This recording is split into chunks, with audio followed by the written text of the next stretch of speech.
Gregory Shepard, an entrepreneur who's built and sold 12 businesses, a recipient of 4 private equity awards, TEDx speaker, and Forbes author. This is the Boss Podcast with Gregory Shepard. My guests this week are Umran Beba and Korhan Beba from the Beba Innovation and Entrepreneurship Foundation. Umran is the founder and Korhan is the executive director. Together, their mission is to assist aspiring entrepreneurs to turn their ideas into applications, commercial products, or services for global markets. Umran, welcome to the podcast. Hi, thank you so much for inviting. Oh, you're more than welcome. Korhan, thanks for being here. I really appreciate it. Oh, I appreciate it too. It's great to be here. Thank you. So let's just dive right in. So Korhan, listeners will notice that you and Umran share the same last name. Can you tell us a little bit about that background? It might be interesting. I say that because a lot of the time entrepreneurs are working with other people, and these sort of things are unusual, but they also can be a really big catalyst for growth and expansion because you're kind of always talking about it, so you're working when you're not working. Yes, absolutely. You're right. So yes, we do share the last name. That's because we're a family. Umran is actually my stepmother. We've been working together now since the beginning of 2000 as part of the foundation work. But in particular about my background, I have now over, 25, years now. That's been spent in a lot of major international corporations like Unilever, Procter & Gamble, and then most recently at Johnson & Johnson, mostly in the marketing department, managing international global brands. I also was involved in small startups as well. So I do have one of the unique or rare opportunities where I was able to see kind of both sides of the spectrum. Since the beginning of 2020, I have been the executive director of our family foundation that's based in New York. And Umran, your CV is also impressive. You've worked in HR and diversity positions with major brands like Pepsi. What kind of changes have you seen in the course of your career in those areas? Yeah, many, absolutely. You are right. So I have 35 years of experience in corporate life and 25 in one company, PepsiCo. So during those years, I worked in business as general manager, president, but also in HR, talent, and diversity roles.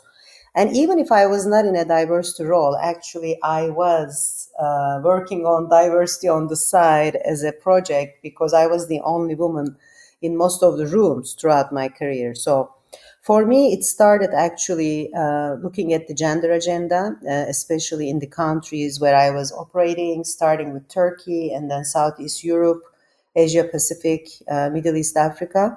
And every time, I wanted to improve the numbers, but especially for the gender agenda and women in general management roles. That was my kind of focus on the side. And of course, it is not only about gender, this whole diversity agenda, the multicultural aspect, because I worked in many different countries and 4 different locations. I had to really understand the multicultural aspect of business, talent, and inclusion became a very important part of the agenda and my work. And moving to US, of course, the ethnicity became another important dimension. And especially in the last couple of years, ethnicity agenda has been top of the charts. I mean, it has been there forever maybe, but not at this level because not much was done. There was frustration, and we have seen it throughout the pandemic, but also with unfortunate events. Ethnicity agenda became very, very critical. And also the equity side of the equation. How can you have equitable processes, systems? So it is moving, I should say, with a good speed and change. And I was very happy doing that work. It feels like, for me, I did a ton of research on this, right? So I was trying to level the playing field for those of us that had nothing to begin with, or those of us that are diverse. I'm from a diverse family myself, and then also the gender issue, right? I mean, these things are the numbers, during the research that I did back in 2016 up until last year was incredibly disappointing in terms of the number of founders that are women and the number of founders that are women of ethnicity.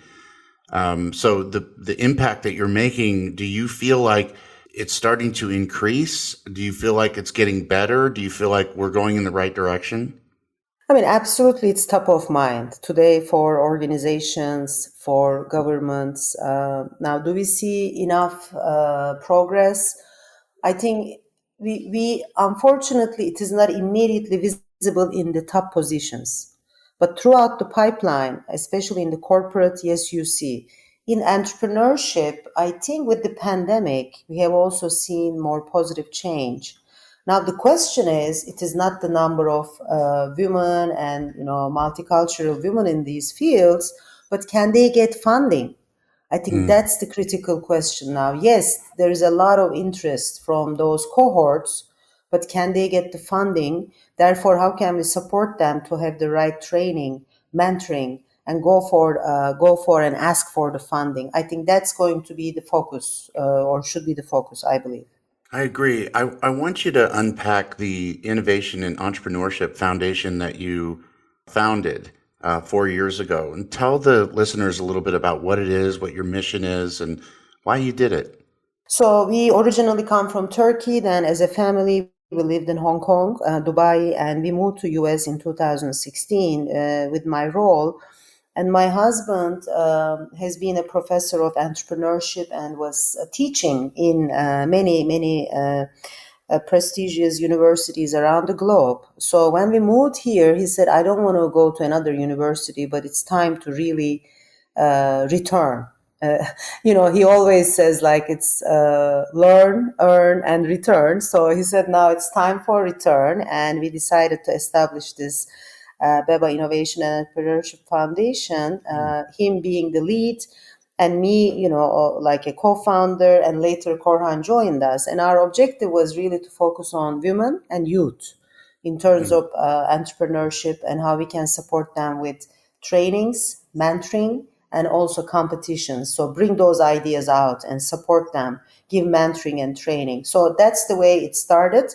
And in the last 2 years, I should say, we have been definitely very active and enjoying the work and creating a difference, I feel. That's just so cool. I just love that. I mean, it's just so great. So, Korhan, you started to work with the foundation in 2020, right? What made you get involved and, sort of switch and pivot to this end of the side of business and get, I mean, you're really involved now, right? I mean, you're a big part of this. So can you tell maybe a little bit about what made you make the switch and why did you get involved and what you're seeing now? Absolutely. So, as Imran was saying, in our family, we do really believe in this cycle of learn, earn, return. And I also felt, after so many years in the corporate world and, making a decent living, I figured, especially with also the start of the pandemic, in 2020, we said, okay, how can we use our foundation in a much more active way and really start to make a difference and touch some people's lives? So at the time, the foundation was there, but we weren't really very active. So I made the switch and took on the role of executive director to be, full-time responsible for all the operational work at the foundation. And that's really how it all started. And as Umran was saying, for the past 2 years now, we're trying to increase our reach, and we're trying to basically come up with different types of work and projects to try to make that difference. As the foundation, we're trying to really reach out to those most underserved, especially young and women entrepreneurs. And our work is really kind of revolving around 3 key pillars. One of them is trainings. Like Umran was saying, we work with small business development centers, women enterprise development centers, for instance, the one in White Plains. We provide trainings there, like how to write a business plan and business plan canvas, things of that nature. Mm-hmm. We have another pillar which is around mentoring, and the third key pillar is really working with younger people. As I said, we do want to support younger entrepreneurs. We work with Mercy College and also with other colleges around the globe, in Turkey and even high schools. We did have an atelier program, a workshop program at a high school in Istanbul, for instance, for the whole of last year, which did create a lot of, I believe, excitement in the school and the 16 kids who attended. So this is a tremendous amount of support, and it's all focused on a group of people that don't get any support, really. And so you're trying to level the playing field, right? Are you focused more on the founder side, more on the mentor side, more on the investor side? Like if you look at this whole industry, you see sort of like a cube and there's all these different angles. Are you guys more favorable to one side than the other, or do you just play the center? So I would say we're kind of more in the center and the founder side, if you will. For instance, the business competitions that we run with Colombia, we are providing some seed money, if you will, some investment from that point of view, but that's not our main focus. We're not in this to give out funds and be an investor. For instance, we don't take any equity at all. Honestly, we don't also look around for investors to get these investors with the entrepreneurs. We don't really do that much either. Our main focus is mostly on the training and the mentoring side of things, and work as guides really for these people who may not really have such a support in their life otherwise. Yeah, I mean, it's crazy because when you get into this industry and you really start to focus on it, you start to see that these entrepreneurs come in, they raise their hand, I have an idea.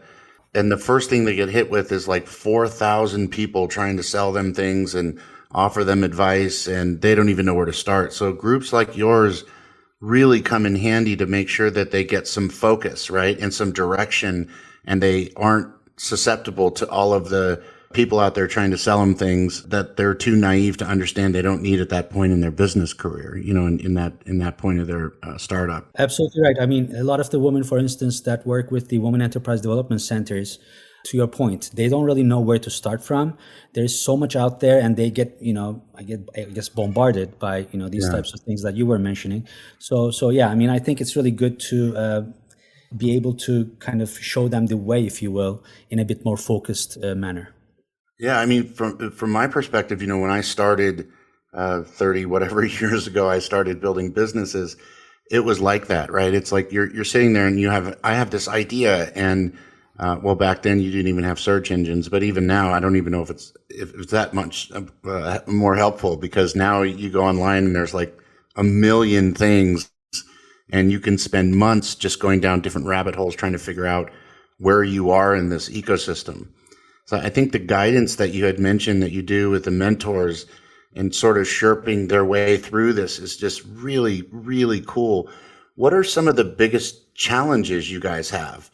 So I think one of the biggest challenges is, I don't know if you would call this a challenge really, but as we have been talking about it, we have been really active in the past 2 years, and we only want to increase our reach and our impact as we go forward. So far, we were formed in 2017 based in New York as a family foundation. So all the funding really comes from our, family, basically. So as we go forward, one of the challenges that we'd like to tackle is how can we start bringing in outside contributions in a more impactful way, so we can actually increase our reach and, in terms of touching more people's lives, and also maybe also creating a more significant impact. This is just so cool. I love that you guys, I love how you're giving back, and you're doing it, you're doing the teach a person to fish method instead of just giving them the fish. Yes. It's some of the things that I really focus on is that, when I was coming up, there wasn't a lot of help for me, so in my life, just like your husband, I turned around and said, okay, I need to give back. I need to make sure that these entrepreneurs don't have to go down the minefield, the gauntlet of booby traps that I had to go down. Umran, I want to ask you if you could tell me a little bit more about the Million Women Mentors program and how you're supporting these female students and young entrepreneurs and all these different professionals that seek careers in this STEM program in Turkey. I'm really fascinated by this. Yeah, I think if I just summarize what we discussed, so we are basically reaching out to younger people, try to encourage them with the understanding of entrepreneurship, and then make their decisions to have it as an option versus, working in an organization. So there is that option. We give them that inspiration. And if they are interested, they can come up with ideas, join competitions, get coached and mentored, and even win some seed money. So that's kind of the whole idea of, reaching out early. And why do you have STEM in this equation is because what we have seen around the globe and also in Turkey, we don't have a lot of women in STEM fields either. And if you look at the future with the digital automation, AI and everything, we need more definitely women in STEM areas so that they can have decent earnings, they can have decent livings, right? I mean, I was part of the Million Women Mentors program in the US when I was in PepsiCo, and I said we should take this program to Turkey and establish a group of founders who can really invest in this program. Our objective is in 10 years to reach 1 million girls and also young women in STEM fields and support them with mentoring. And as you can imagine, during this mentoring program, they can be professionals, they can be students, and they can be entrepreneurs, right? We can still reach out to the entrepreneurship aspect of the game. And as you know, most of the ideas really come in the STEM fields these days. And then we will be able to really mentor them, help them in their, let's say, journey. We already left behind a year, and we have an incredible set of founding partners, big organizations, Turkish and global, and they are all, giving their time and resources to support young professionals, women in Turkey in the STEM area. So that's one part of the equation. But if you look at also the Turkey context, this program with the high school and entrepreneurship, program, and then at the end there was a competition again. So at the earlier age, we make them think about, entrepreneurship as an option. So that's the fun part of the game. So you will later maybe talk about the education system, but we believe earlier the better.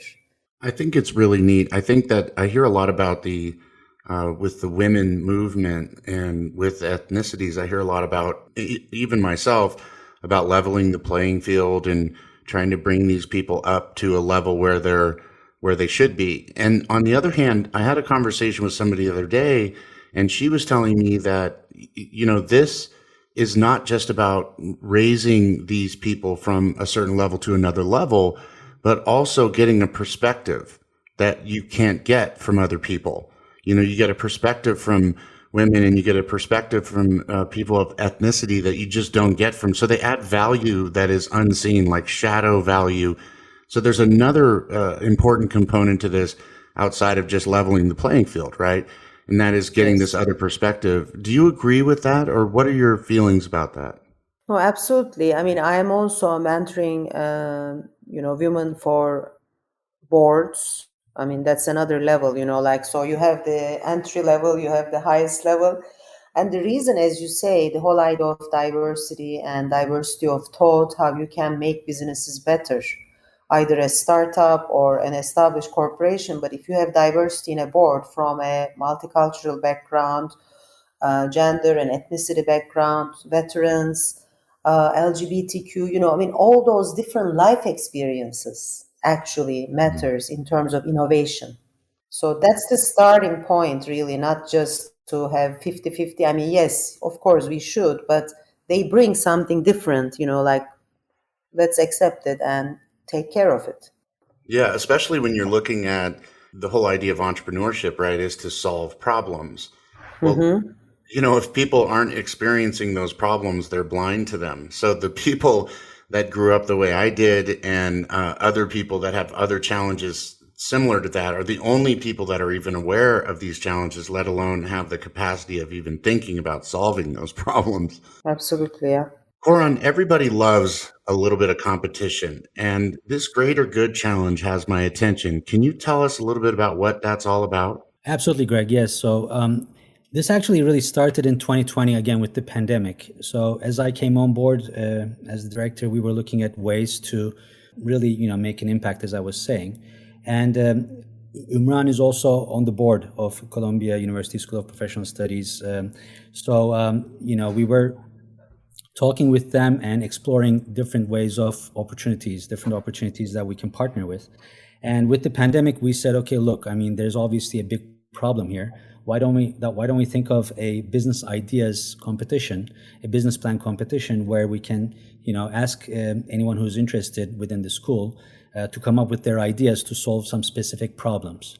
So that's how it really started. We decided we really want to focus on 5 main areas. And some of those areas were things like sustainability, supply chain, and logistics. Obviously, that was a big issue, as we have all experienced with not being able to find any toilet paper, for a while. So we said, okay, let's identify those main areas or main categories that are really, hit in the most major way, and ask the students to come up with their ideas, business ideas, to solve these specific problems. That's how it started, and it went really well. That's why we are actually in year 3 in 2022. The way it works is really, once we open the submissions window, students have about 10 weeks to come up with their ideas, put them in a certain context, basically a condensed business plan, and then submit it. In the first year, we got over 60 submissions from across 12 different countries. Obviously, Colombia has, the satellite programs that people from other countries can also enroll in. So, out of the 60 plus submissions, we were able to bring those down to 10 finalists. And then the 10 finalists basically, so far it's always been virtual due to obvious reasons. Those 10 finalists make their pitches on a specific day live. Every team has about 3 minutes for their pitches, and we are very specific about how they can pitch, so that it's kind of like, to level the playing field, if you will. Because, sometimes people get creative, come up with like different films and stuff like that, videos. So we really want to be as fair as possible to everyone. So they each get 3 minutes to pitch. And then at the end of the day, we decide on the top 3 winners through a collection of esteemed judges. There were 5 judges, like for instance, in the first year. We decide the top 3 places, and we also do get an audience pick as well. We get over 200 people, live watching the competition on the average over the past 2 years. So they also do vote for their favorites, and we also get to pick a 4th audience winner. So far it's been going really well, as I said. Actually, a couple of the entries, the 2020 first place winner is a company called Microterra, and they are a company that is actually founded by 3 young entrepreneur women in Mexico. So cool. What they do is, they are looking to come up with solutions to make inland fish farms much more efficient.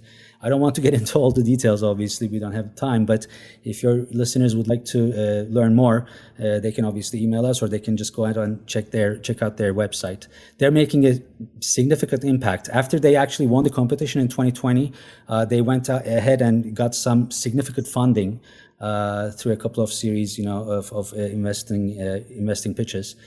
They, I believe, so far were able to collect about $2.5 million on top of the 12,000 they got from our competition. So I think we're making a big impact. We're very, very excited for 2022. And as I was saying earlier, one of those challenges you were asking about, we would love to, make this much more impactful as we go forward. We do want this to be a continuous activity. It's not just a one-off. So I think it's going well. And we took that program, and we have actually been in talks with other universities across the globe to see if we can kind of do a copy-paste type of an approach to, bring something that's working very well to other places. Man, that is awesome. I can't wait to get into more of what you're doing, but we have to take a break. Coming up in the second part of my conversation with Umran Beba and Korhan Beba from the Beba Innovation and Entrepreneurship Foundation, Korhan talks about the importance of building a strong team. You really need to have a good team of people that kind of complement each other, because you cannot just get to everything yourself. You need to be disciplined, you need to be on top of things, but subject matter expert is I think an important thing to have in an entrepreneurial setup. Learn more about the Boss Business Operating Support System at bossstartupscience.com, or you can reach Gregory Shepard at gregoryshepard.com. This has been a production of Forbes Books.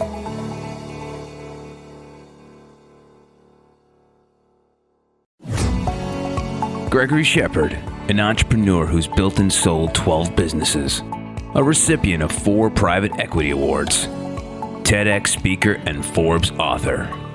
This is the Boss Podcast with Gregory Shepard. Thanks once again for joining me for my conversation with Umran Beba and Korhan Beba from the Beba Innovation and Entrepreneurship Foundation. We've been discussing how they're helping aspiring entrepreneurs to turn their ideas into applications, commercial products, or services for the global markets. Umran, you've been very active at an academic level. You've been involved with Purchase College and Columbia. Now, speaking in broad strokes, how do you think entrepreneurship education is being handled at the university level? This is something I'm greatly fascinated by because I run into these folks who graduated from these programs, but they don't even understand how entrepreneurship works. I mean, there's definitely a long history of some sort of entrepreneurship education in the US. I mean, they are even referring to Harvard University in 1947 and then several other universities. And today in 150 institutions, you find such programs. I think like any other course, the whole idea of, getting an education or a course versus real life experience. I think more and more the education system should move into this collaboration between the business world and the academic world. And the entrepreneurship students should have early on opportunities to test their ideas. For example, this competition thing is an incredible help. In Mercy College, we do the same, for example. So they have chance to bring their ideas. They have chance to present it, get ready, coached, mentored, present, and then maybe get some seed money. So these opportunities are very good because if you just get the training, the education, I think perfect, it's a good base. But in any area, without, for example, if you are getting education, let's say in engineering, I'm an engineer, industrial engineer, the internships are very valuable. You have to go and do something about it. You have to see what it means. Do you like it or not? So working with the real, machines in factories, you have to see it. It's the same with entrepreneurship. So how can we change our education systems or academic world more into the co-op programs where you have the opportunity to test these ideas in real life, in real settings? I think that's still missing, in my opinion, and it can be better. I mean, there is some, but not fully, satisfactory. Therefore, programs like our programs or similar, programs from different foundations, I think are very helpful. They bring a practical perspective to test their ideas, to see in real life, if it can work or not. Mm-hmm. Yeah, you make a really good point because when you think about this, a doctor doesn't get out of school and start treating patients right away. They go through an internship period. And lawyers and pretty much every industry. And when you look at these entrepreneurs, the thing that breaks my heart is that they have this idea, they come out, they don't know what they're doing, and they use all their savings, their family's money, and then it doesn't work. And it's all because they didn't have any experience to start out with. So I embrace what you said deeply. Yeah. I think it's very wise. Thank you. Korhan, if you were to list the most frequent success stories, and if there's a pattern that you could point out, what would that be?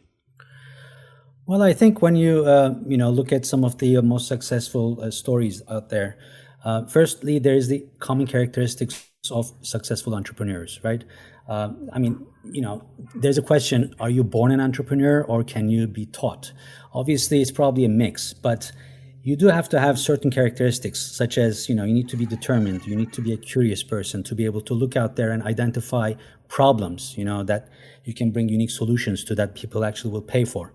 You need to be an optimist, really, because as you were saying, people have an idea, they start out, their entrepreneurship journey is not like a linear line, right? There's so many ups and downs and loops and all that kind of thing. So, you have to have a certain mindset, first of all, as an entrepreneur.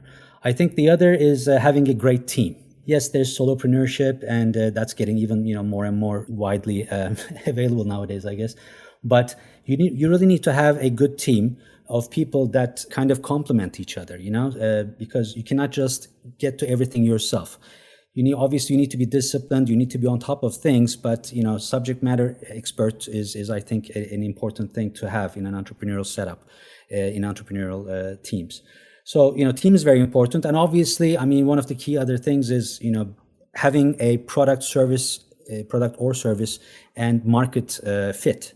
You know, a lot of people come up with these great ideas, quote unquote, that they think is going to solve an incredible problem. But in many cases, those problems are not really other people's problems. Or maybe there are already solutions out there, you know, that are much more practical, you know, so people don't really want to pay for this person's idea. So having a good understanding of that is also, I think, vital. And when you look at, you know, entrepreneurs that have been successful so far, I think those are some of the things that I can point out in terms of, you know, the pattern. What do you think about this? One of the things that, for me anyway, and maybe this is just because I came up the hard way, but I always tell entrepreneurs, I'm like, you need to be prepared to take a beating, to get the crap beat out of you, because it is not, I mean, you know, I think people think it's this glamorous thing, but if you've actually, you know, whenever you've actually been an entrepreneur, you realize that you take a beating, right? It's like a 5-year constant beating. And I'm wondering, Umran, if you could tell me a little bit about your thoughts about that side of it. Yeah, I think in general, the perseverance and resilience, we call it good leadership skills, are definitely needed in this case of entrepreneurship, because if you have an idea, if you found that, you know, right positioning for your service or product or solution, then things may not happen in the first year or 6 months, right? So you have to Yeah. keep iterating, keep finding different ways of succeeding, and during that journey you will get the beating. And therefore I think the whole idea of perseverance, resilience, and having your support system just beyond the regular team. I mean, who are your, let's say, mentors, coaches? Sometimes they even call it your board of directors, but in a more personal and informal way, right? So who are those people giving you I think, the encouragement? Sometimes it might be also maybe in terms of funding, but most of the time it's about guidance, encouragement, advice. So I think that's critical.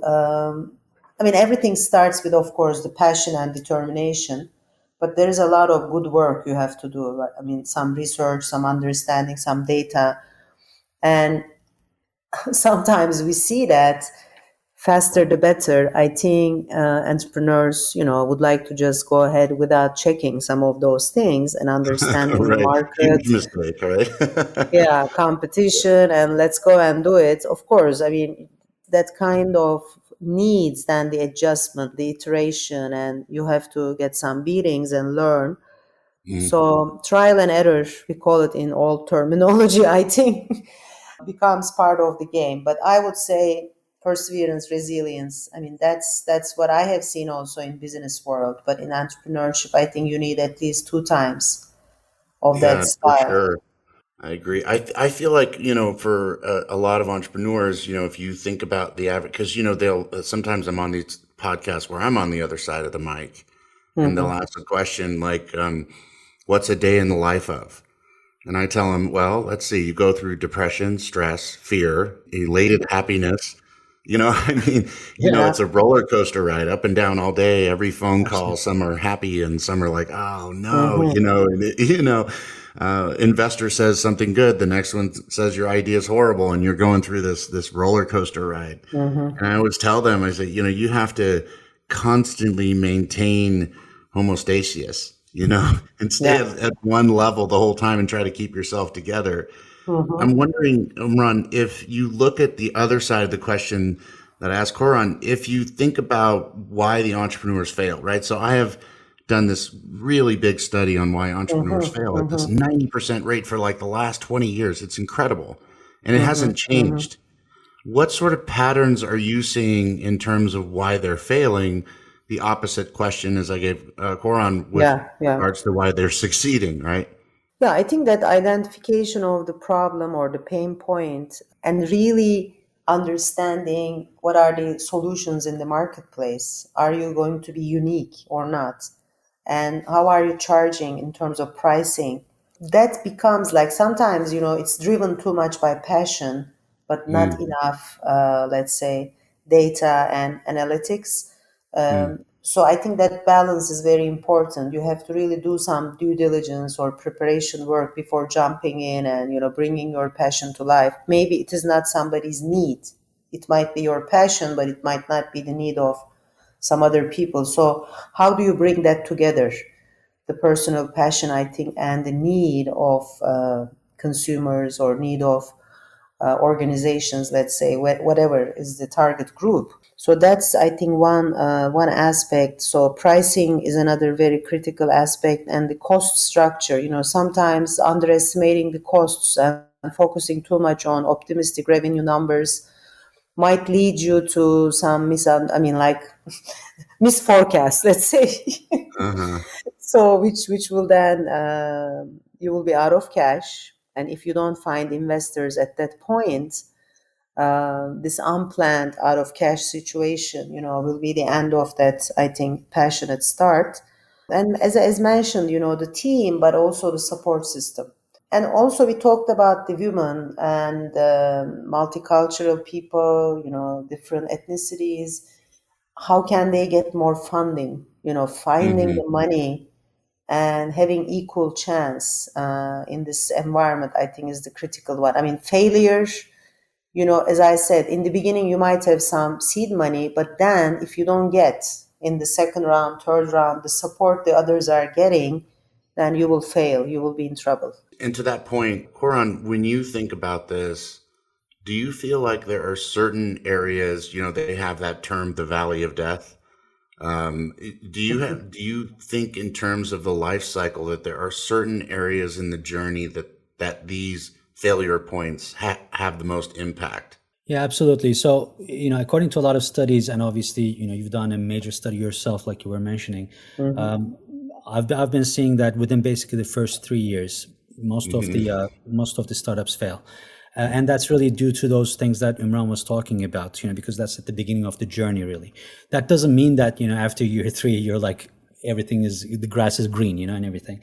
Obviously, you're going to have pain points all along the journey, but it really is at the beginning where this thing is either going to look like it's going to have a life or not, is where you run into these problems more frequently.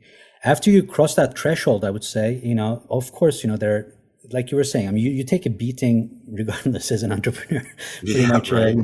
all along the journey. But the level of the beating or the frequency obviously changes, as you go forward. Yeah, And and the impact it takes on you, right? exactly. And then, yeah, you grow a thicker skin and then you know what's Yeah, coming. So you're more prepared, I guess. You know how to defend yourself, if you will. But yeah. yeah, I mean, as you go forward along the journey, you still have to always be able to, make adjustments, iterate, whenever you need to. And obviously when you get to that product life cycle, when it plateaus, you need to come up with other ways to, start it again. But that's true for pretty much anything, not just for entrepreneurship, but for major corporations as well. So I would say it's really, to answer your question, it's really happening more at the beginning than in the end, or towards So the end. let me ask you a question. I'm coming off script a little bit because I really want to ask you guys this question because I'm actually just having a good time on this podcast. So when when I was doing the study, right, I found out that the far majority, over 50% closing in on 60%, drop out or fail after the first year, right after leaving an accelerator. And so I started to study this, and I was like, okay, well, what is going on here? And is there any connection to what the accelerator is teaching them? Or is it just that they sort of get dropped after an accelerator and then fall off a cliff and lose everything, maybe because of the support that they don't have or the mentorship or whatever happens? And I'm still trying to figure this problem out. Why is it happening right there? So what you learn is that it's like 58.7% drop out right after, within a year of leaving an accelerator, usually within months, 6 to 8 months of leaving an accelerator. And the reasons why they fail in the following 3 years over the 5-year study that I did had to do with the things that also happened during the first year. So it seems like this first year is critical to understand. And I'm wondering for the listeners, if you can shed some advice for them, on how they make it through this first battle, because there's all these little battles in the wars over when you exit. And this first battle seems like a lot of people just can't make it past that. I'm wondering if you guys can provide some advice for the listeners on how to get through this critical period. Like Umran was mentioning earlier, one of the key things that any entrepreneur has to keep in mind before they start this whole journey is spending enough time for preparation. The more prepared you are before you turn the key or you push the button, the better you will be, expecting all these things that will come up, especially like you were saying in the first year. What usually happens is people come up with this idea. They don't really spend a lot of time in terms of analyzing, if there's a need out there, how they're going to tackle some problems, like for instance, if they run out of cash, that kind of thing. And then they jump in. And then within the first year, typically, or after the accelerator period, they do see all these problems and they get hit, by these things very quickly and very frequently. And all of a sudden, either their drive falls or they really cannot solve the problems anymore. There may be team dynamics that go south. I mean, for instance, an example, one of the teams that have entered the competition, the Great to Good Challenge competition, they were shortlisted and they did get the second place. But within about 8 months after they got the seed money and the recognition and the mentoring and all the other support, they just dissolved because they realized that actually, there really wasn't that big of a market for their product. There were a lot of challenges in terms of supply chain that they have not figured out prior to entering. And then the team basically said, there's the opportunity cost of doing things. I'd rather be doing something else than spending more time and more effort and being stressed out. So what I would personally recommend is do spend enough time to do your due diligence to make sure obviously you're not going to be able to anticipate all the problems, all the questions, but the more prepared you are, I think the more easier the journey will be, especially in the first year and the couple years. Yeah, I agree. I usually tell entrepreneurs, I'm like, let's say you're crossing a street. You look both ways before you cross the street, and you're looking both ways as you cross the street. And I said, starting a business is like crossing a freeway. Absolutely. Yeah. You have to pay a lot of attention. Yeah. You're absolutely right. It's more like a German, freeway where there's no like speed. the Autobahn, you're trying to cross the Autobahn. Exactly. Cars are coming at 100 miles an hour. Yeah. I think the whole idea of what is the first year, I think we have to define the first year, right? So after pushing the button and launching the service or product, because there is always, ideally a year or maybe year and a half preparation time, right? So you can't just go ahead and push the button. We are not talking about like 5 years of prep time. Maybe the product deserves that, but you need some preparation time. And during that period, even iterations or small scale trials, has to happen if possible. I agree. I think you guys are so great. I want to come back to you, Umran, because there's something that I read about that I just was really moved by. Back in May, you gave a commencement speech where you received an honorary degree from Mercy College, right? And you told the students that mountaintops and summits shouldn't be enjoyed alone, and that we can all shine together. And I just was like so moved by this. I actually put it on my machine as a screensaver. And I was just like, this is just so moving, especially when this struggle to become an entrepreneur is so difficult. I do these things like run marathons and stuff, and I do those things to keep myself, sharp on struggle, just kind of get through it. And I'm wondering what did you feel like? How was it to talk to these future entrepreneurs and future people that are going to be creating the world that we're going to live in? It must have been just incredible. Yeah, that group is very special also because Mercy College students profile, you will see a lot of students working while they are actually studying. So they might be having one job or two jobs to get things going. So it is not an easy at all period for most of them. So when they sit in that, seat after 4 years, it's an incredible achievement. Because they achieved it despite everything.